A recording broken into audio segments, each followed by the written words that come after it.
اعوذ باللہ من الشیطان الرجیم بسم اللہ الرحمن الرحیم۔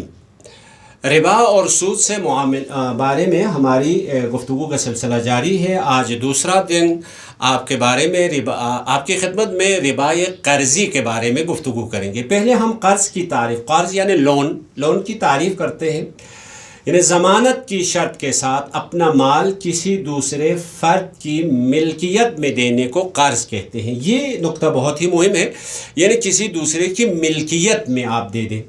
اس طرح قرضہ لینے والا اصل مال یا اس کی مثل یا پھر اس کی قیمت لٹانے کا پابند ہوتا ہے۔ پس قرض میں کیا ہو جاتا ہے، مثلا میں آپ کو قرضہ دیتا ہوں تو میں اپنا مال آپ کی ملکیت میں دے دیتا ہوں، یعنی آپ اس مال کا مالک بن جاتے ہیں، میں پھر اس مال کا مالک نہیں رہتا ہوں، ٹھیک ہے۔ پس آپ اس مال کی مثل یا اس کی قیمت یا اس کی کوئی ایک جیسی چیز، مثلا مال کی مثل یا اس کی قیمت مجھے واپس لٹانے کے پابند ہو جائیں گے، تو اس کو کہتے ہیں قرض۔ قرض کے بارے میں یہ نقطہ، وہ ملکیت والی بات ذہن میں رکھنا ضروری ہے تاکہ ربا کے اصل وجہ سمجھ میں آ جائے۔ دیکھیں، ہم جب مال کا لین دین کرتے ہیں، آپس میں ایک دوسرے کو دیتے ہیں، تو اس کی چند صورتیں ہوتی ہیں۔ پہلے قرض کی ہم تعریف کرتے ہیں۔ قرض ایک عقد تملیکی ہے۔ تملیکی ہے یعنی کیا مطلب؟ یعنی ایک ایسا معاہدہ ہے، ایک ایسی قرارداد ہے، اس معاہدے میں نے آپ کو اس مال کا مالک بنا دیا ہے، یہ مراد ہے۔ پس قرض میں تملیک، حق استعمال، نتیجہ کیا ہو جاتا ہے؟ قرض ہو جاتا ہے۔ کبھی کیا ہو جاتا ہے؟ کبھی عاریہ ہے۔ عاریہ میں کیا ہوتا ہے؟ فقط حق استعمال ہے۔ مثلا میرے گھر کے جو برتن ہے، وہ برتن میں آپ کو دیتا ہوں، آپ کے ہاں مہمان آئے ہیں، مہمان ہیں تو آپ برتن استعمال کرتے ہیں، استعمال کرنے کے بعد وہی برتن مجھے واپس لے کے آتے ہیں، تو اس قسم کو کہتے ہیں عاریہ فقہی اصطلاح میں، لیکن لوگ معمولاً اس کو بھی قرض کہتے ہیں، لیکن فقہی اصطلاح میں اس کو عاریہ کہتے ہیں۔ ایک اور تیسری چیز ہے، وہ ہے ڈپازٹ کہتے ہیں یا ودیعہ ہے۔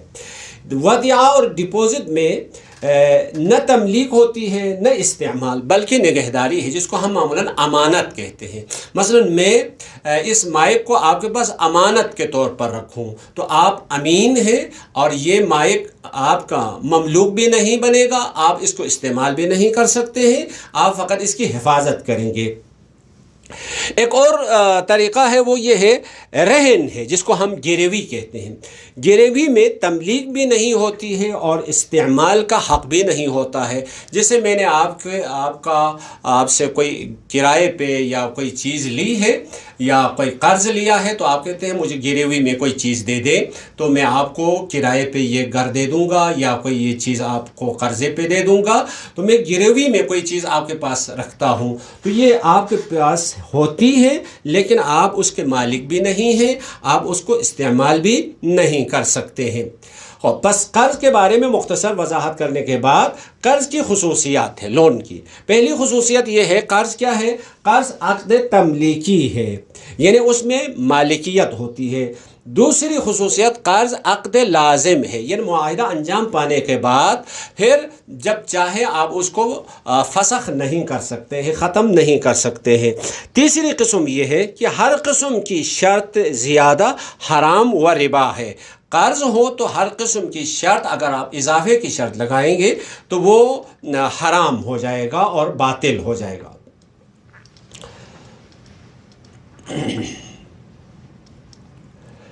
قرض صحیح ہونے کی شرائط میں سے، مثلا قرض دینے والا لینے والا بالغ ہو، عاقل ہو، قصد و ارادہ رکھتا ہو، اختیار رکھتا ہو، یہ شرائط عامہ کہتے ہیں۔ ہر معاہدے کے ہاں یہ ان شرائط کا ہونا ضروری ہے، کسی معاہدے کا ان شرائط کے بغیر صحیح نہیں ہوتا ہے۔ قرض میں دینے والی چیز قابل تملیک ہو، بس ایسی چیز جس کا کوئی مالک نہیں بن سکتا ہے، جیسے شراب ہے، جیسے خنزیر ہے، سور وغیرہ ہے، تو ظاہر سی بات وہاں قرض صحیح نہیں ہوگا۔ عین یعنی اصل مال ہو، پس منفعت وغیرہ صحیح نہیں ہے۔ مثلا آپ یہ کہتے ہیں میں اس گھر کی منفعت آپ کو قرضے پہ دے رہا ہوں، گاڑی کی منفعت قرضے پہ دے رہا ہوں، تو یہ قرضہ صحیح نہیں ہوگا، یہ قرض نہیں ہوگا، یہ دین ہوگا۔ خب تیسری اور چوتھی چیز یہ ہے، اس چیز کی مقدار اور خصوصیات معین و مبہم نہ ہو، یعنی جو چیز آپ قرضے پہ دے رہے ہیں وہ چیز قیمی ہے تو اس کی قیمت معین ہو، مثلی ہے تو اس کی خصوصیات معین ہو، تاکہ وہ قرض لینے والا واپس کرتے وقت اس کے لیے کوئی مشکل پیش نہ آئے۔ یہ قرض صحیح ہونے کی شرائط ہو گئی۔ مثلا قیمی اور مثلی کی بات کی تھی ہم نے، تو کہتے ہیں مثلی سے مراد یہ ہے عرف کے نزدیک جو چیزیں عام طور پر ایک دوسرے کے ایک جنس ہے، جیسے گندم ہے، جو ہے، دال ہے، صنعتی محصولات وغیرہ ہے، تو اس کو مثلی کہتے ہیں۔ اور قیمی سے مراد وہ چیزیں جن کے مصادیق بہت کم ایک دوسرے سے مماثلت رکھتے ہیں، جیسے حیوانات وغیرہ ہے، گاڑی ہے، جیسے گھر وغیرہ ہے، اس کو قیمی کہتے ہیں۔ اب قرض ربا کی دو قسمیں ہیں۔ قرض ربا کی دو قسمیں ہیں، عقد قرض میں ربا یعنی معاہدہ قرض میں ہی ربا ہو، دوسری قسم یہ ہے قرض کی مہلت کی تمدید میں ربا، جس کو معاملہ ربائے جاہلی کہا جاتا ہے۔ مثلا میں نے آپ کو قرضہ دے دیا ہے 10 لاکھ روپے 10 مہینے کے لیے، کوئی اضافے کی شرط نہیں تھی۔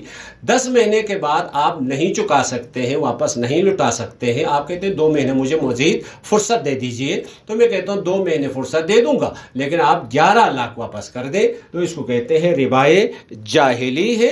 اور تمام فقہا، حتیٰ وہ افراد جو بعض ربا کے بارے میں حلال ہونے کے بھی قائل ہیں، وہ کہتے ہیں اس صورت میں بھی ربا حرام ہے، یہ صورت حرام ہے۔ بس ربا لازم آنے کے لیے قرض کے اندر ان 3 شرائط کا ہونا ضروری ہے۔ پہلی شرط یہ ہے کہ ہم دونوں کے درمیان جو معاہدہ ہوا ہے وہ معاہدہ قرض کا ہو، یعنی لون کا معاہدہ ہو۔ 2 شرط ہو، 3 اضافے کی شرط ہو۔ بس ربا خود بخود آپ کو بات سمجھ میں آ گئی ہوگی۔ ربا یا قرضی سے جان چھڑانے کا طریقہ کیا ہے؟ جان چھڑانے کا طریقہ ان شرائط 3 شرائط میں سے ایک شرط ختم ہو جائے گی تو ربا سے ہماری جان چھٹ جائے گی۔ مثلا پہلا سبب معاہدہ قرض کا ہو، لہٰذا اگر فریقین کے درمیان معاہدہ قرض کا معاہدہ نہ ہو تو قرضے کا سود لازم نہیں آتا ہے۔ مثال کے طور پر مثلا یہ مثال آپ دیکھیں، مثلا ایک شخص اپنی گاڑی کسی دوسرے شخص کو قرضے پہ دیتا ہے اس شرط پر کہ وہ شخص گاڑی استعمال کرنے اور واپس کرنے کے بعد قرض دینے والے یعنی گاڑی کے مالک کو 1 لاکھ روپیہ بھی ادا کرے گا۔ اگر یہ معاہدہ ہے تو ربا ہے، یہ جائز نہیں ہے۔ لیکن اس کے رائے حل کیا ہے؟ رائے حل یہ ہے، رائے حل کیا ہے؟ راہ حل دیکھیں، یہ مثال، یہ تصویر آپ کے سامنے ہے، اس کے رائے حل ہم آپ کو بتا دیں گے۔ رائے حل یہ ہے دونوں کے درمیان اصلاً معاہدہ قرض کا نہ ہو بلکہ دونوں کے درمیان کرایہ یعنی اجارے کا معاہدہ انجام دے دے۔ وہ یہ کہے میں یہ گاڑی آپ کو کرائے پہ دے رہا ہوں 1 مہینے کے لیے، 1 مہینے کے بعد آپ گاڑی سمیت اس کا کرایہ 1 لاکھ روپیہ مجھے واپس دیں گے، تو یہ حلال ہو جائے گا۔ ہاں، تو یہاں پہ معاملہ جوانوں کے ذہن میں یہ بات آ جاتی، یہ تو بات پھر وہی بات ہو گئی، گاڑی بھی آپ کو واپس مل گئی ہے اور 1 لاکھ روپیہ بھی مل گیا ہے، پہلی صورت میں بھی دوسری صورت میں بھی، جبکہ آپ نے کہا پہلی صورت میں حرام ہے دوسری صورت میں حلال ہے، تو اس سے کیا فرق پڑے گا؟ اب دیکھیں، یہ قانون کی ماہیت ہی یہی ہے، تشریع، چاہے وہ خدا کے بنائے ہوا قانون ہو چاہے انسان کا بنایا ہوا قانون ہو، اعتبار ہے۔ اسی لیے کہتے ہیں انما الکلام یحلل و انما الکلام یحرم، یعنی آپ ایک بات، ایک جملہ کہیں گے تو اس جملے کی وجہ سے کوئی چیز حلال ہو جاتی ہے، ایک اور جملہ کہیں گے تو اس کی وجہ سے وہ چیز کیا ہو جاتی ہے؟ حرام ہو جاتی ہے۔ تو پوری دنیا میں قانون کی حقیقت ہی یہی ہے۔ ایک دوسری مثال، جب کوئی شخص اپنی رقم بطور قرض بینک میں رکھتا ہے اس نیت سے کہ بینک اس سے ماہانہ ایک خاص فیصد یا مقررہ رقم سود کے طور پر دے گا۔ دیکھیں، آپ اور بینک کے درمیان قرض کا معاہدہ ہوا ہے تو اس صورت میں وصول کی جانے والی رقم ربا سود شمار ہوں گی اور شرعی اعتبار سے اس کا لینا حرام ہے اور آپ اس کے مالک نہیں بنیں گے۔ لیکن اس کا رائے حل کیا ہے؟ رائے حل یہ ہے اپنی رقم کو بطور سرمایہ کاری بینک میں جمع کروائیں، یعنی بینک اور آپ کے درمیان جو قرارداد ہوگی وہ لون کی قرارداد نہیں ہوگی، وہ معاہدہ کس کس کا ہوگا؟ مرابحے کا، مشارکت کا، مضاربے کا یا کوئی اور طریقہ مراد، تاکہ بینک اسلامی بینکاری کے قوانین کے مطابق اس رقم کو مختلف معاشی سرگرمیوں میں استعمال کرے اور حاصل ہونے والے منافع سے اسے حصہ دے، تو اس کی یہ سرمایہ کاری شرعی اعتبار سے درست ہوگی، اس لیے کہ یہاں قرض کا معاہدہ موجود نہیں۔ بس دیکھیں، یہ کہنا بینک ہمیں پیسہ دے رہا، سود دے رہا ہے، خوب سود دے رہا ہے، لیکن آپ اور بینک کے درمیان جو قرارداد ہوئی ہے وہ قرارداد کس نوعیت کی ہے؟ اگر قرض کی نوعیت کی ہے، سود دے، تو سود لینا حرام ہے، اس کا آپ مالک نہیں بنیں گے۔ لیکن اگر قرارداد کی نوعیت قرض کی نہیں ہے، کوئی اور قرارداد ہے، مضاربہ ہے، مشارکت ہے، وکالت ہے، مرابحہ ہے وغیرہ ہے، تو اس صورت میں آپ کو سود حلال ہے۔ مثلا دوسری شرط، ہم نے کہا تھا شرط ہو، اگر معاہدہ قرض کا ہو لیکن اضافے کی شرط نہیں، مثلا میں نے آپ کو 10 لاکھ روپیہ دے دیا کسی شرط کے بغیر، کوئی شرط برط نہیں ہے، تو آپ 10 مہینے کے بعد وہی 10 لاکھ روپیہ مجھے واپس کر دیں گے، تو یہ کوئی شرط نہیں ہے۔ جب کوئی شرط ہے نہیں ہے، کوئی اضافہ نہیں ہے، تو حرام بھی نہیں ہے۔ اب مثلا یہاں پہ یہ بات ہو سکتی ہے، لیکن اگر میں نے مثال دی تھی، میں نے 10 لاکھ روپے آپ کو قرضہ دے دیا 10 مہینے کے لیے، کوئی اضافے کی شرط نہیں تھی۔ 10 مہینے کے بعد آپ نے اپنی طرف سے وہ سے خوش ہو کر 11 لاکھ روپے مجھے واپس کر دے، آیا یہ جائز ہے یا نہیں ہے؟ تمام فقہاء شیعہ سنی کے ہاں بالاتفاق یہ جائز ہے، حرام نہیں ہے۔ نہ فقط جائز ہے بلکہ کچھ اضافہ لوٹانا مستحبات میں سے ہے۔ اچھا، تیسری شرط کیا تھی؟ اضافے کی شرط کہا تھا۔ اضافے کی شرط یہ ہے اگر قرض کے ساتھ شرط لگائی جائے، پہلا اور دوسرا رکن موجود ہو، یعنی معاہدہ قرض کا ہو اور شرط بھی ہو، لیکن یہ شرط اضافہ زیادتی کی نہ ہو، بلکہ مثلا گروی رکھنے، چیک دینے، ضامن پیش کرنے کی شرط ہو، تو اس صورت میں شرط تو ہے لیکن اضافے کی شرط نہیں ہے، تو یہ بھی حلال ہے، اس میں کوئی حرج نہیں ہے۔ لیکن اگر اضافے کی شرط ہو تو اس صورت میں اضافے کی 2 قسمیں ہو سکتی ہے، اضافہ عینی یا حکمی، عمل ہو یا منفعت کی صورت میں ہو، سب کے سب حرام ہے، باطل ہے اور آپ نہیں لے سکتے ہیں۔ یہاں اضافے عینی اور حکمی کی ہم تھوڑی سی وضاحت کریں گے۔ اضافے عینی سے کیا مطلب ہے اور اضافے حکمی سے کیا مطلب ہے؟ عینی سے مطلب یہ ہے ہر وہ چیز جس کے عالم خارج میں وجود ہو، یعنی عین حقیقی ہونے کی صلاحیت ہو، جیسے رقم ہے، عمارت ہے، گاڑی ہے، پینسل ہے، گوشت ہے، لیپ ٹاپ ہے، ٹی وی ہے وغیرہ، نقدی وغیرہ نقدی مال، اس کو کہتے ہیں اضافے عینی۔ جیسے دیکھیں یہ مثالیں، یہ تصویر آپ دیکھ سکتے ہیں۔ اضافے حکمی کی مثال، مثلا یہاں پہ یہ شرط لگائیں 1000 روپیہ قرض پر دوں گا اس شرط پر کہ 5000 روپیہ لوٹا دے، تو اس صورت میں ظاہر سی بات یہ اضافہ عینی کی مثال ہے اور قرارداد قرض کی ہے، اضافہ بھی اور شرط بھی، لہٰذا یہ حرام ہو جائے گا۔ زیادہ حکمی، اس سے مراد ہر قسم کا کام یا سروس یا منفعت ہے۔ مثلا مثال کے طور پر میں ایک مثال دے دوں آپ کو، قرض دوں گا اس شرط پر کہ فلان ادارے میں میری مشکل حل کر دیں۔ مشکل کوئی جس کے وجود خارجی ہو ایسی بات نہیں ہے، آپ میرے لیے خدمت انجام دے دیں، تو یہ اضافے کی شرط ہے اور یہ شرط حرام ہے، گناہ کبیرہ ہے۔ یا مثلا کوئی واجب انجام دینے کے لیے شرط لگائے، اسی طرح مثلا سکونت کی شرط، یہ شرط ہو تو یہ بھی حرام ہے۔ اس کا رائے حل یہ ہے، اگر ہم اس معاہدے کو کرایہ بشرط قرض کی شکل میں تبدیل کر سکیں تو مسئلہ حل ہو جائے گا۔ یہ عام معاشرے میں پیش آنے والے ایک مشکل ہے، وہ یہ ہے مثلا آپ کوئی دکان یا کوئی گھر کرائے پہ لیتے ہیں تو لینے کی 2 صورتیں ہیں۔ ایک صورت یہ ہے اجارہ بشرط قرض، دوسری صورت یہ ہے قرض بشرط اجارہ۔ دیکھیں آپ دونوں کے درمیان جب معاہدہ ہوتا ہے تو معاہدہ کس طرح سے ہے؟ اگر آپ یہ کہیں میں آپ کو 1 لاکھ روپیہ قرضہ دے دوں گا اس شرط پہ کہ آپ اپنا گھر یا دکان مجھے کرائے پر دے دیں، تو اس صورت میں یہ کیا ہے؟ یہ معاملہ باطل ہے، حرام ہے۔ لیکن آپ اس کو برعکس کر دیں۔ برعکس کیا؟ برعکس سے مطلب یہ ہے، برعکس کر دیں یعنی میں آپ کو یہ دکان آپ کو کرائے پر دے دوں گا اس شرط پہ کہ آپ 10 لاکھ روپے مجھے قرضے پہ قرضہ دے دیں، تو اس صورت میں یہ حلال ہے۔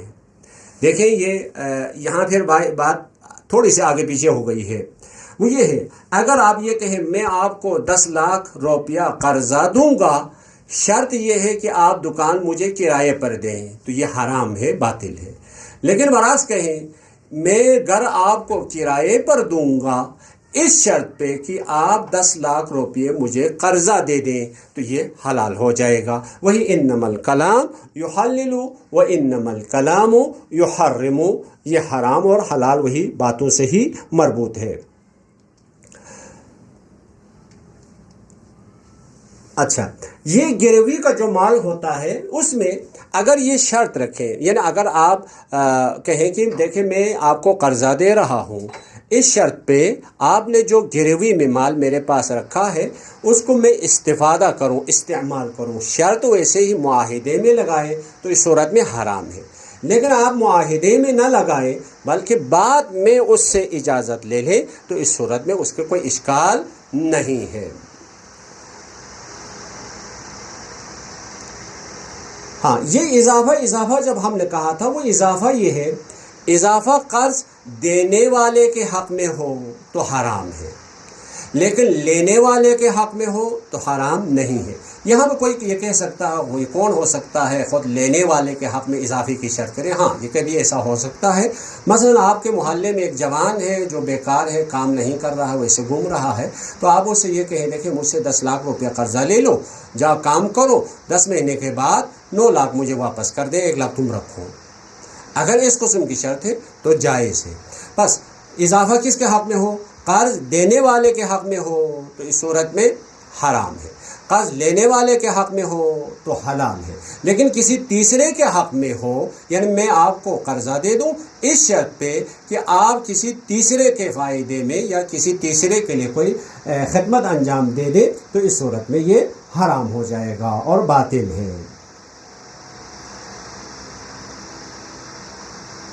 یہ دیکھیں مثال، یہ تصویر آپ کے سامنے ہے۔